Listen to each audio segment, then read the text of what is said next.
A paz para todos. E antes mesmo de dizer aonde nós vamos ler, eu queria dizer que a minha vida, eu fico acompanhando muito tudo que está acontecendo, justamente pelo tempo profético que nós estamos vivendo. E por isso eu digo que este é o momento de estarmos em vigilância, orando, porque o mundo está, como eu venho falando para vocês, parece que está do avesso, está de ponta cabeça, mas é isso mesmo, Jesus avisou. E agora Israel está em iminência mesmo de enfrentar uma dura guerra. Mas, independente disso, eu quero dizer que algo nas Olimpíadas, não vou falar da parte ruim, quero falar de uma parte boa, me chamou a atenção, que é o que está sendo mostrado exaustivamente nas redes sociais, que são os atletas das Ilhas Fiji. Quem viu eles adorando a Deus? Quase todo mundo que vê as redes sociais, é lindo, é lindo. Eles chamaram a atenção de todos os outros atletas. Então, tem vários takes, várias filmagens pegando eles, mas eles não fizeram isso para ser filmados. Eles fizeram isso porque a adoração, e tem a ver com a palavra hoje, a adoração faz parte da vida deles. E eu lembro quando, há 20 anos atrás, aconteceu algo extraordinário nas Ilhas Fiji. Talvez você nem saiba em que lugar exato. É uma ilha muito pequena, faz um conjunto de ilhas.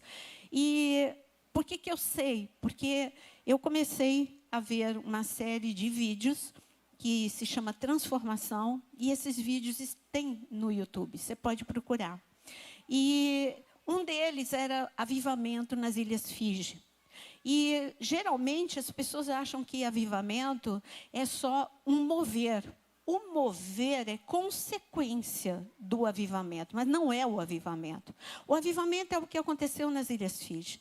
Há uns 20 anos atrás, ou 15 a 20 anos atrás, houve, na cidade, começou um mover primeiro de quê? De oração. Aí esse mover de oração foi crescendo, crescendo, crescendo, e de repente esse mover de oração levou as pessoas a terem outro mover surgiu, que foi o arrependimento.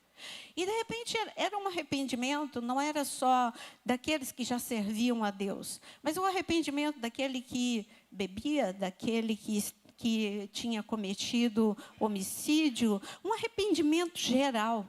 Foi um nacional, literalmente nacional.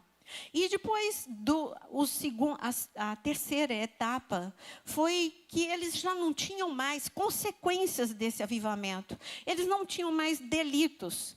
E eles começaram a fechar as prisões. Não tinha mais quem prender, porque todo mundo, aquilo que aconteceu em Nínive, que desde o rei até o menor se converteu, aconteceu nas Ilhas Fiji.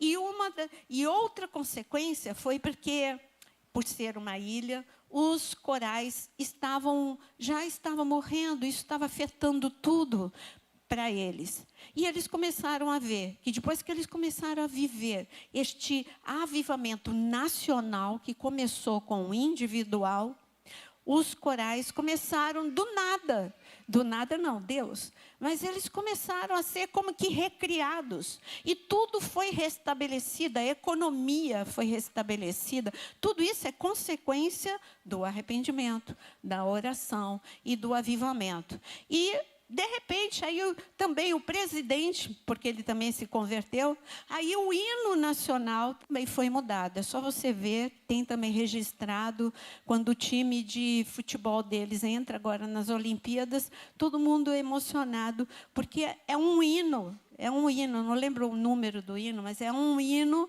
muito conhecido, e eles colocaram um hino do cantor cristão como o hino nacional da nação. O que eu estou falando para vocês? Muita coisa pode acontecer com um avivamento individual na sua vida.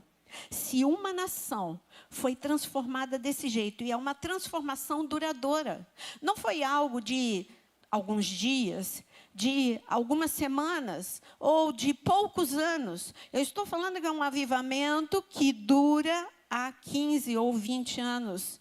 E Isso pode acontecer na sua casa. Se você buscar a Deus, se você realmente tiver uma vida de oração, de arrependimento, de santidade, eu garanto que todo o ambiente, assim como os corais foram restabelecidos, assim como tudo foi colocado em ordem na nação, eu garanto que a tua casa vai ser colocada em ordem. Eu garanto que tudo aquilo que te cerca vai ser colocado em ordem. Coloque isso como alvo da sua vida. Não espere um avivamento nacional. O avivamento nacional foi a última etapa. Primeiro foram áreas, setores, primeiro foram pessoas individuais, depois foram áreas, setores, para depois impactar a nação toda. Às vezes você fica acomodado esperando. Quando a minha igreja, quando a minha cidade, quando a minha nação, e aí você começa a murmurar, que esse é outro assunto, nada vai acontecer. Mas se você começar a orar, tudo vai acontecer. Amém? Então, coloca a mão no coração. Senhor, nós queremos começar esse culto declarando que queremos um avivamento individual. Cada um aqui está colocando o coração diante de Ti. Senhor, eu peço que brasas vivas do Teu coração possa ser colocado no coração de cada um. Que ambientes possam ser transformados através da transformação que acontecerá na vida de cada pessoa aqui presente. Em nome de Jesus. Amém. Abra em Atos capítulo 16. Você nem precisaria abrir se eu começasse a contar. E alguns, aqueles que leem a palavra, já sabem que Atos 16, eu vou falar de Paulo e Silas e o que aconteceu com eles na prisão. E você já sabe o que aconteceu, qual foi o resultado. Mas a palavra hoje é sobre algo que aconteceu ali dentro, na prisão. Paulo e Silas foram presos injustamente, estavam fazendo a coisa certa e foram presos. Eles fizeram, através deles, uma moça que era oprimida e que era adivinha, ela foi liberta. E aqueles que na cidade, eles viviam daquilo que aquela mulher fazia, ficaram muito bravos com Paulo e Silas e prenderam Paulo e Silas. Injustiça é o que a gente vive diariamente, é o que a injustiça ela traz uma frustração, a injustiça de não acontecer uma promoção, a injustiça de coisas não acontecerem. Eu estava vendo, porque eu tenho acompanhado, né? Então, uma das atletas que com 33 anos é a primeira medalha dela, mas depois de muitas tentativas, de contusão e de tantas coisas, e é uma injustiça, né? Você se prepara 4 anos e aí é uma contusão, acabou com tudo. E todas essas coisas que acontecem com a gente e que trazem tristeza, angústia, desânimo. Você fazendo a coisa certa, mas peraí, eu estou servindo a Deus, eu estou fazendo tudo direitinho. Claro que correto, 100% bom, é só Deus, santo, completamente, é só Deus. Enquanto nós estivermos aqui, estamos lutando com imperfeição, estamos lutando com a nossa carne. Mas aí você fala, a injustiça te desanima. Parece que quem faz coisa errada que prospera. Isso é o maior engano que tem, mas aparenta. E você acha que aquilo é verdade. Com Paulo e Silas aconteceu, e a coisa só ia piorando. Já não bastava estar preso, eles ainda foram rasgar. Qual o propósito de rasgar a roupa deles? Rasgaram para quê? Para envergonhar, para humilhar. Já prendeu, agora rasga a roupa. E depois de rasgar a roupa, está escrito que eles receberam muitos açoites. Quando fala de muitos açoites, são muitos mesmo. Não, alguns açoites já seria ruim. Agora aqui está falando que eles receberam muitos açoites. Então, este momento que Paulo e Silas eles estão vivendo é aquilo que estava ruim, só vai ficando pior. Você já viveu algum momento assim na sua vida? Tem muitos momentos que acontece isso. Aquilo que está ruim só parece que vai piorando e vai piorando e vai piorando. E parece que Deus não está olhando, Deus virou o rosto, Deus está distraído. O que é que aconteceu? esse sentimento podia ter ficado no coração de Paulo e Silas e ter desanimado esses dois homens. Afinal de contas, eles estavam fazendo a coisa certa. Mas o que aconteceu com eles? Agora sim, Atos capítulo 16, está escrito no versículo 20. A despeito de eu já ter falado, eu quero ler para destacar algumas palavras. E levando os pretores, disseram: estes homens, sendo judeus, perturbam a nossa cidade.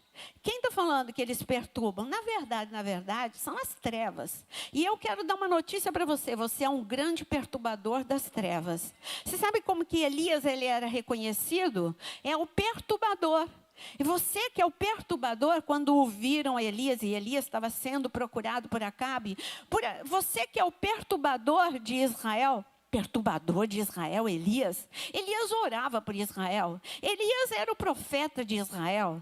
Elias era um homem de Deus. Como assim que ele perturbava as pessoas? Ele não batia na porta das pessoas, perturbando as pessoas. De onde saiu essa palavra perturbar? Veio das trevas. Então, o que é que Paulo e Silas estavam fazendo ali na cidade? Eles estavam perturbando aquilo que estava dando certo.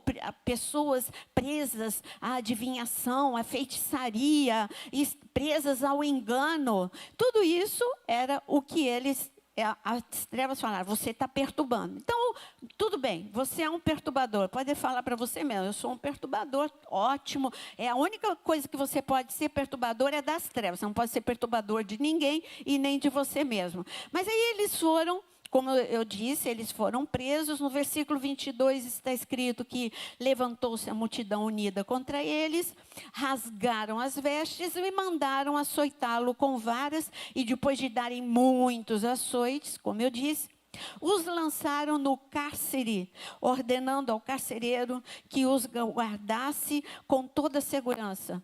Quando você está com esse clima, a primeira coisa que você tem vontade de fazer, por que Deus? É perguntar para Deus: Senhor, eu quero entender por que o Senhor está permitindo, esse diagnóstico na minha vida? Por que o Senhor está permitindo que isso aconteça com o meu filho? Por que o Senhor está permitindo que isso aconteça nas minhas finanças? Aí Deus tem uma resposta para você, e eu gostaria que você abrisse, deixa aqui marcado, porque você já sabe que você vai voltar para Atos 16.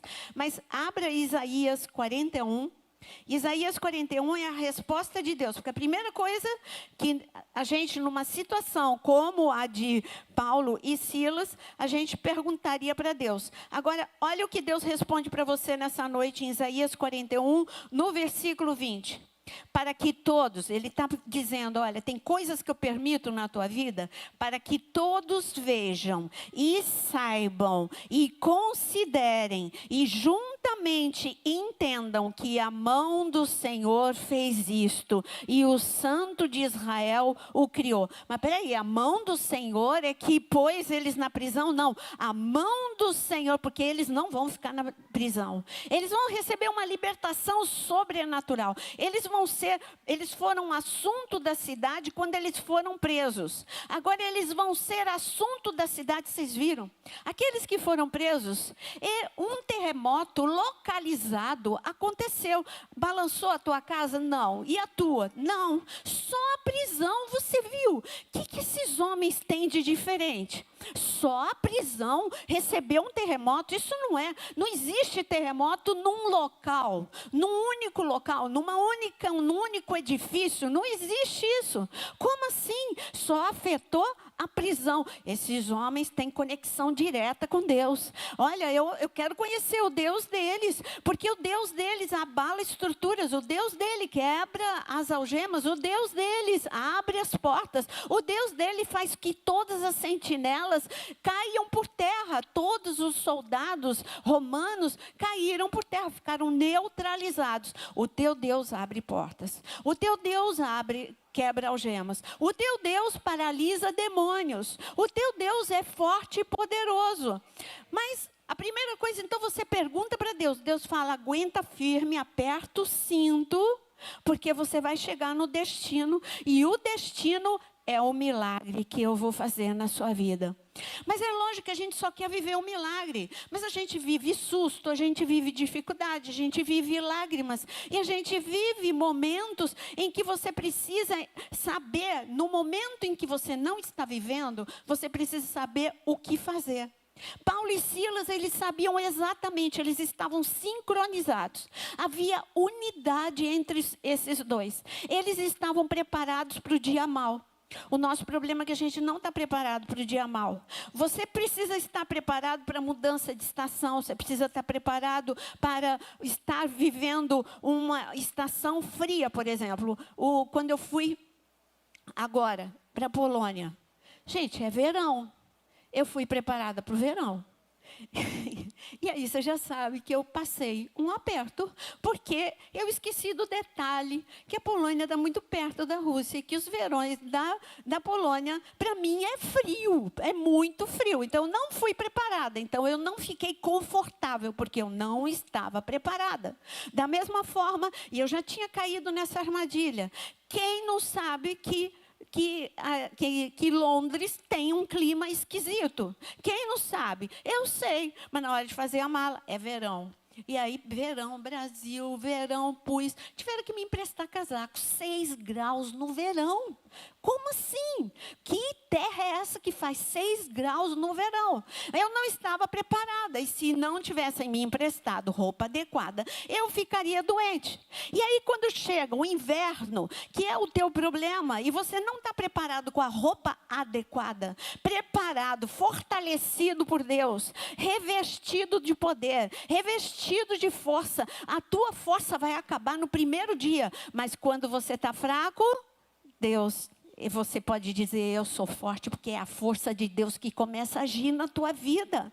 Então, se você hoje está fraco, fala, Deus, injeta agora a tua força em mim, porque a minha acabou. Nós precisamos estar preparados. Paulo e Silas estavam preparados para o dia mau. Eles não estavam preparados só para o aplauso. Eles não estavam preparados só para a multidão, querendo ouvir a palavra de Deus. Eles enfrentaram o contrário, uma multidão que rasgou a roupa deles. Uma multidão que disse, prende mesmo. É uma multidão que só piorou. Você tem que estar preparado para dias bons e dias maus, para as vaias e para os aplausos. E Deus está em todos os momentos. Deus está no dia bom e Deus está no dia mau. Por isso que ele disse, no dia mau, Efésios capítulo 6, fica firme. Fica firme, porque o Senhor está com você. Bom, Paulo e Silas, eles tinham essa certeza. Todos verão, todos entenderão e todos saberão que Deus é o meu Deus. Levanta a tua mão e diz, todos verão, todos saberão e todos entenderão que Deus governa a minha vida. Deus governa a sua vida, simples assim. Agora, primeira atitude que você tem quando você está vivendo o dia mau, falar com Deus e reclamar. É uma reclamação religiosa, porque você não fala, Deus, você não fala exatamente assim, Deus, eu não estou entendendo, por que o Senhor está fazendo isso? Você começa com uma reclamação assim, eu sou tão bom, eu estou fazendo tudo tão direito, porque tudo acontece comigo. Aí é uma lamúria, uma vitimização. Paulo e Silas não fizeram isso. Bom, opção número 2 que você faz no dia mau. Agora você vai abrir comigo. E está escrito em 1 Coríntios. Em 1 Coríntios, no versículo, no capítulo, em 1 Coríntios. Peraí. Agora eu mesmo me perdi aqui no versículo. Quando ele diz que, em primeiro, eu já abro, eu marquei aqui. E ele diz em 1 Coríntios, no versículo 10, e meu óculos, ele diz o seguinte, no versículo 9, a segunda atitude, 1 Coríntios, capítulo 10, versículo 9. Não ponhamos o Senhor à prova, é o que eu disse, como alguns deles que já fizeram e pereceram pelas mordeduras de serpentes. Qual é a segunda atitude que você faz no dia mau? Murmurar. Não murmureis como alguns deles murmuram. E foram, eles murmuraram e o que aconteceu com eles? Foram o quê? Destruídos por quem? Pelo exterminador. O exterminador do futuro? Não, o exterminador das trevas. E foram destruídos pelo exterminador. Aqui está falando que uma pequena atitude trouxe um grande prejuízo. Você não tem noção do que a murmuração pode fazer na sua vida. Murmuração parece que não faz mal para ninguém. Paulo e Silas, a conversa. Tá doendo tudo. Puxa, e essa prisão já não basta, tá ferido. Olha, colocou a gente na solitária. Ainda prendeu os pés da gente com correntes. Puxa, a gente não merece isso. Que povo é esse? Que povo horrível é esse? Por que a gente veio? Aí podia ser que Silas estivesse murmurando contra Paulo. Você não planejou direito, você orou? Não, você não orou. Não é possível que Deus mandou a gente aqui. Não, porque deu tudo errado. E isso foi tua mente, Paulo. E Paulo podia dizer, mas, poxa, Silas, você não faz nada direito. E podia um estar murmurando contra o outro, ambos estarem murmurando de tudo ao redor deles, e ali o inferno aplaudindo. E isso é alimento para eu destruir. Primeiro ia destruir o relacionamento dos dois, ia destruir o relacionamento de ambos com Deus, e ali a prisão ia ficar cada dia pior. E tudo ia piorar. Você não tem noção do que a murmuração ela faz. Você precisa fazer uma aliança. Eu fiz um vídeo uma vez escrito jejum de palavra.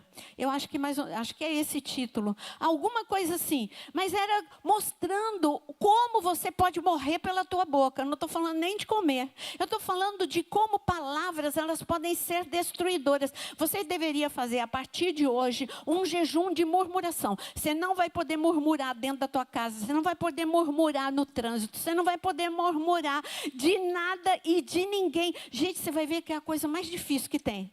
E eu vi que eu era viciada em murmurar em algumas coisas. Eu era viciada em murmurar em atraso de avião, em todas as coisas. Mas peraí, Deus pode estar me dando um livramento. E eu era viciada nisso, porque eu sou muito...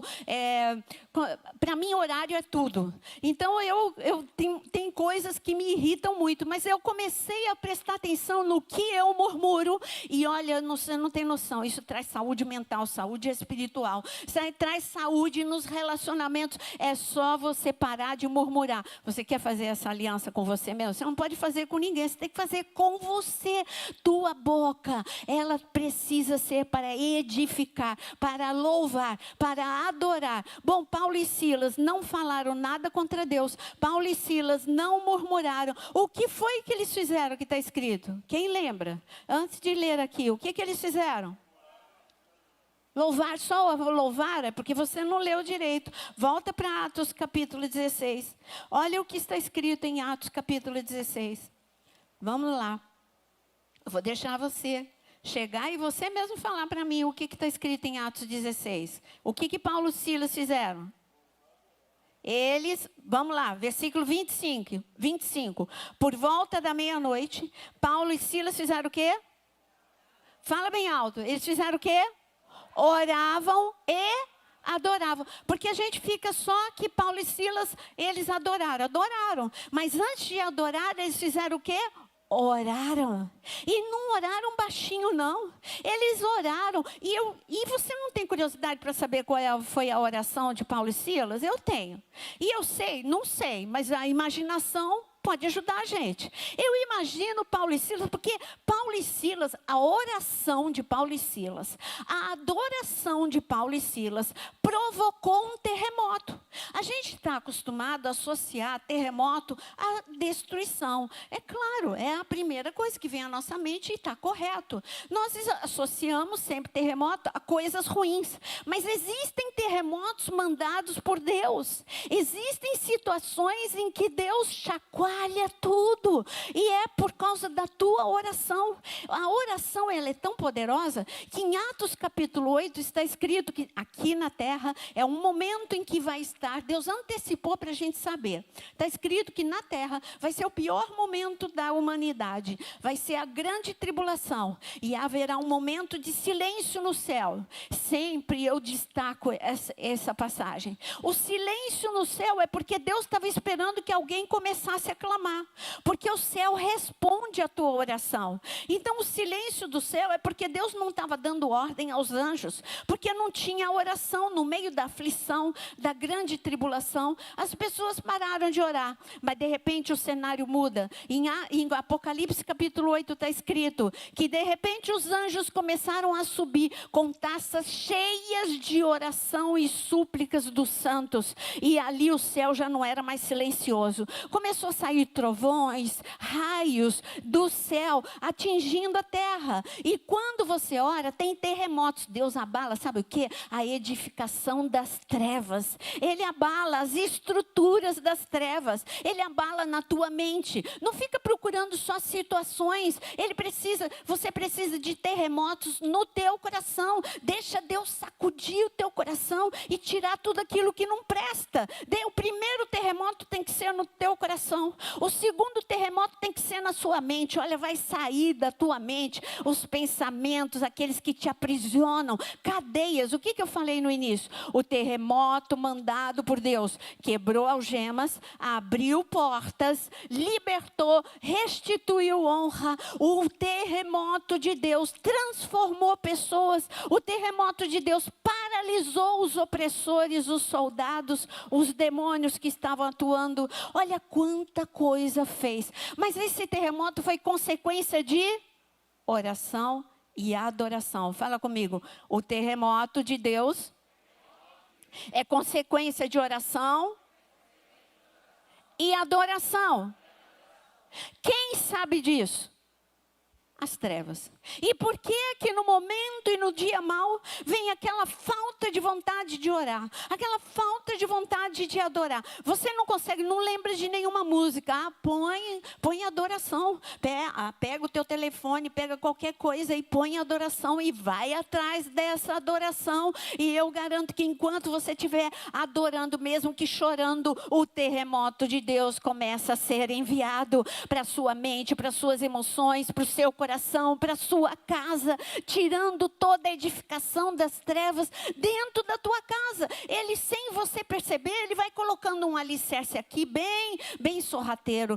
Nem está vendo, eu estou colocando um alicerce aqui e essa família vai ser aprisionada por brigas, por contendas, por divisões. Eles nem vão perceber, porque eles estão vivendo uma vida com Deus, mas não percebeu que eu entrei. Ele é ladrão, ele entrou sorrateiramente na tua família e estabeleceu um alicerce das trevas, mas esses alicerces hoje vão ser abalados, porque você vai orar e porque você vai adorar. E hoje você está entendendo, você não pode murmurar, você pode adorar e louvar a Deus e também orar. E aqui, quando aconteceu esse terremoto, porque aí eles oraram assim, a oração. Qual foi a oração de Pedro? Já pus Pedro na prisão, né? De Paulo e de Silas. Coitado de Pedro, já esteve na prisão aqui. Já em Atos 12 ele já estava na prisão. O que aconteceu? Senhor, o Senhor é poderoso. Não acabou a obra. Nós só começamos com libertação daquela garota. Eu tenho certeza que essa cidade vai ser avivada. Senhor, manda agora. Manda o teu terremoto. Quebra essas cadeias. Eu quero declarar salvação para esses presos. Salvação para o carrasco. Eu imagino que a oração... Eu tiro a dúvida quando eu chegar lá. Paulo, qual foi a tua oração? Essas dúvidas a gente tira, mas é a minha imaginação. Mas eu quero te dizer que hoje você vai orar e Deus vai ouvir e o terremoto vai chegar. Mas aí, chegou o terremoto. Então, o que o terremoto, ele fez? Quando a gente olha um pouquinho mais, a gente está com um olhar só em Paulo e Silas. Mas tudo que acontece na sua vida vai impactar muitas pessoas. Eu estava falando no culto de mulheres. Eu pedi no Ilumine, no culto de mulheres, eu pedi que ficasse em pé todas as mulheres que tinham sido que foram curadas de câncer aqui na igreja. Para nosso espanto, era tanta mulher que ficou em pé, né, Aninha? Tanta mulher.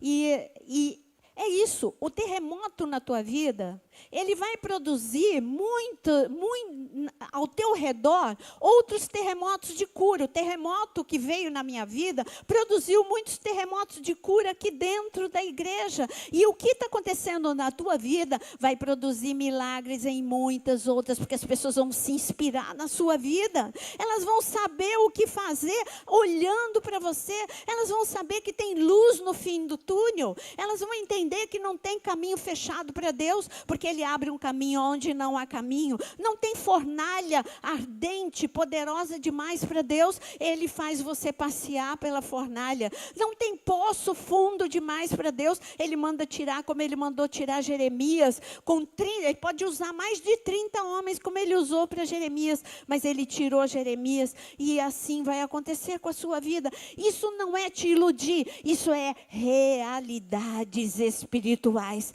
é o que Deus age, é a forma de Deus agir. Por isso que eu gosto quando a palavra diz que para o povo Deus mostrou os seus sinais, mas para Moisés Ele mostrou o seu caminho.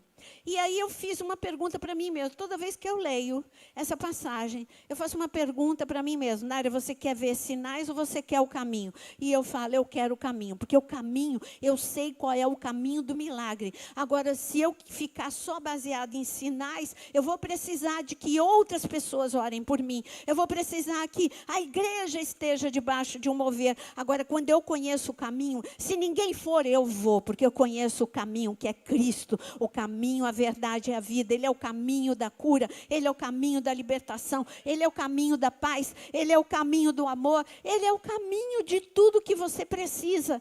E aqui, então, voltando a Paulo e Silas, eles oraram pela vida daqueles prisioneiros. Aqueles prisioneiros, eles ficaram impactados pela oração e eles ouviram. Está escrito que enquanto eles adoravam, os prisioneiros ouviram.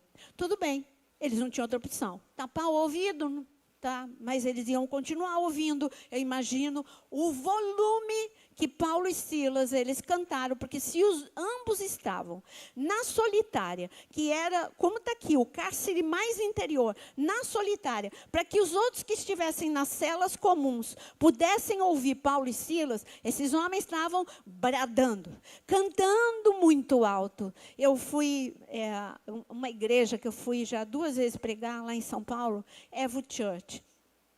Uma coisa que me chamou a atenção o grupo de louvor canta e adora, louva, mas o povo cobre a voz deles. E não é o problema do som, não. É que o povo canta com tanta vontade, com uma adoração, não é grito, mas é uma adoração tão intensa, que a primeira vez me chamou a atenção. Na segunda vez eu falei, realmente a unção está presente aqui, mas não deve ser sempre assim. Aí, quando na segunda vez, que foi no outro ano, na outra conferência de mulheres, aconteceu a mesma coisa. Eu falei, não, peraí. Aí eu perguntei, pastor, o que é que tem de diferente nessa igreja na hora da adoração? Ele falou, você reparou? Com certeza que eu reparei, que o povo é na adoração. E eles não cantam de qualquer jeito. Só falta berrar de tanta vontade que eles têm de adorar. E ele falou assim, é porque Deus chamou, que o Senhor me deu uma ordem para que eu levasse a igreja a um nível profundo de adoração. E eu tenho dado incansáveis imersões sobre adoração. E eles finalmente entenderam o poder da adoração. E eu creio que essa igreja vai chegar nesse nível em nome de Jesus. Porque eu quero ver, não, sabe, cantando baixinho, mas sabe, quando você vai para o estádio, você grita lá para o teu time. O meu é Palmeiras, tá? Então, você grita. E, olha, eu fui criada dessa forma. Eu estou aqui, eu respeito o Rio de Janeiro, eu amo o Rio de Janeiro, mas tem coisas que não saem do teu coração. Não adianta, o Palmeiras não sai do meu coração. Então, E eu sempre fui com o meu pai. Porque o meu pai, ele era construtor de piscinas e ele fez do Clube Palmeiras, né? E então a gente tinha ingresso gratuito. E eu era realmente, eu era o molequinho do meu pai. Eu ia junto com meu pai no campo, ia ali no Pacaembu, ou lá no São Jorge, ia ali, gritava e torcia. E quando você chega aqui, eu estou cansado, você tem que abrir o seu pulmão e adorar a Deus, porque o teu barulho santo vai fazer terremoto e vai impactar vidas. Aí tudo bem, eles não tinham opção, eles estavam estavam presos, claro. Então, agora, mas o terremoto veio, e o terremoto fez o quê? Quebrou algemas e abriu só a porta da prisão de Paulo e Silas? Não, a tua oração vai abrir a porta de muita gente, a salvação da tua família, vai abrir a porta daqueles que estão enfermos e você ora para ser curado. E a oração deles abriu a porta deles, mas abriu a porta de todos. Mas o texto diz que ninguém saiu. Porque, gente, se eles estavam presos, os outros, é porque eles eram homens violentos, homicidas, ladrões, eram homens corruptos, sem caráter. O que aconteceu só por causa de uma oração e de uma adoração? Aqueles homens ficaram paralisados. Era para aqueles homens, o que você faz? Entra lá, entra numa prisão e abre a porta. O que o prisioneiro vai fazer? Obrigada, e tchau, e sai correndo. E sai correndo para fazer o que ele fazia antes, sem transformação. Estes homens, está escrito que todos ficaram parados, todos ficaram paralisados, todos queriam ouvir mais Paulo e Silas, todos queriam ouvir a oração, todos queriam ouvir a pregação, todos queriam ouvir a adoração de Paulo e Silas. Isso é transformação imediata, é o maior milagre na face da terra, é a transformação. Sabe aquela pessoa difícil de conviver e que está dentro da tua casa, porque as pessoas mais difíceis são as de dentro da nossa casa? Eu declaro uma transformação na vida dela por causa da tua vida com Deus. A tua vida com Deus vai transformar o teu marido problemático, a tua sogra problemática, a tua esposa. Se eu não falar de esposa, eu vou falar que eu estou puxando sardinha. A tua esposa problemática, ela vai ter a tua oração, a tua adoração vai chegar hoje no coração do teu filho, vai transformar. Aquela adoração foi poderosa para transformar o coração dos prisioneiros, foi poderosa para transformar o coração do carcereiro. Mas sabe, quando você atira uma pedra no lago e vai fazendo aqueles círculos e vai aumentando, uma pedra vai fazendo e vai aumentando o círculo. Eu quero dizer do poder da influência. O poder da influência de Paulo e Silas no dia mau libertou prisioneiros, salvou carcereiro e a família de todos eles, porque quando aqueles homens violentos voltaram para casa e voltaram transformados, é lógico, o que aconteceu com vocês? Eu encontrei com um doido lá na prisão, mas é a loucura deles que eu quero para a minha vida. Eu fiquei impactado com a oração, eu quero o Deus de Paulo, eu quero o Deus de Silas. Então a família de cada prisioneiro, eu tenho certeza que foi transformada. Por quê? Porque eu tenho essa certeza, porque a família do carcereiro foi transformada. O maior milagre que nós precisamos é famílias transformadas, em nome de Jesus. Agora eu queria fazer um desafio para você. Pega a sua Bíblia, fique em pé e abre em Filipenses capítulo 4. E eu queria chamar o louvor aqui. Filipenses capítulo 4. Tudo isso aconteceu na cidade de Filipos. Tudo o que aconteceu com Paulo e com Silas. Aquela cidade, o plano de Deus para aquela cidade, aparentemente, foi frustrado no primeiro dia.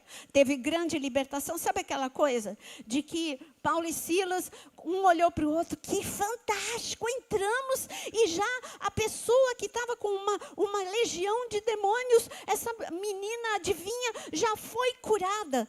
Aí quando você vai e conta alguma coisa boa, daqui a pouco tudo desandou. Às vezes dá até medo de falar coisas boas, com medo de desandar, mas não tenha medo não. Aí Deus olha para você, vai, confia em mim, vai dar certo, confia em mim. Eu é que faço, quando a coisa vira e parece que está dando tudo errado, sabe o que Deus faz? Deus está surpreendendo, vai surpreender as trevas, porque Ele acha que a gente é carta fora, que nós já fomos descartados, mas aí Ele é surpreendido por grande libertação, grande salvação, grande transformação, grande milagre, em nome de Jesus. Olha o que Paulo, ele diz em Filipenses capítulo 4, no versículo 11, anos depois ele diz isso. Digo isso, não por causa da pobreza, porque eu aprendi a viver contente em toda e qualquer situação. Ele tinha autoridade para falar isso. Na prisão, esse homem, ele ficou contente. Contente porque ele estava preso? Não, contente pelo que Deus faria dentro da prisão. O problema que você está vivendo, não vai me pedir para ficar contente com o problema que eu estou vivendo. Eu estou pedindo só para você não ficar amargurado. Eu estou dizendo que Deus está no controle da tua vida. Eu quero que você repita uma palavra que está escrito no livro de Jó. O homem que viveu tudo que podia viver de ruim. Mas esse homem chega no capítulo final a uma conclusão. Os planos de Deus não podem ser frustrados. Os planos de Deus não podem. Está dando tudo errado? Então fala para você mesmo. Os planos de Deus não vão ser frustrados na minha vida. Jó, tudo deu errado. Tudo deu errado. Ele era o antitestemunho. Mas esse homem pôde levantar e dizer: os planos de Deus não podem ser frustrados. Sabe quando ele disse isso?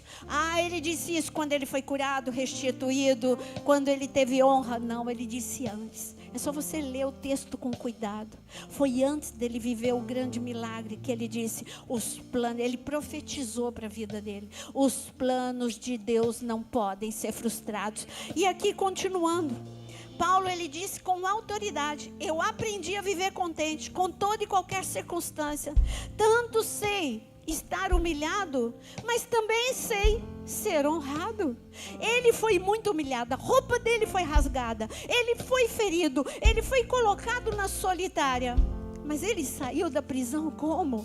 Honrado. Todo mundo falava da experiência de Paulo e Silas, todo mundo falava do milagre de Paulo e Silas. Aquela cidade toda, como as ilhas Fígis, toda se converteu. Agora ele está escrevendo carta, ele já não está mais lá, ele está escrevendo carta para uma cidade impactada pelo poder de Deus. E ele diz aqui, de tudo e em todas as circunstâncias já tenho experiência, tanto da fartura como de fome, assim de abundância como de escassez.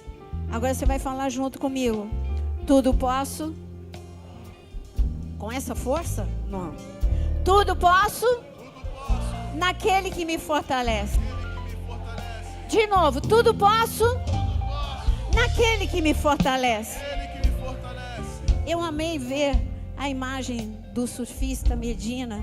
E aí também é uma imagem que está correndo nas redes sociais. Ele tira 9,90, faz algo extraordinário. Mas aí ele não trouxe a honra para ele mesmo. Não, eu sou bom mesmo. Eu sou demais.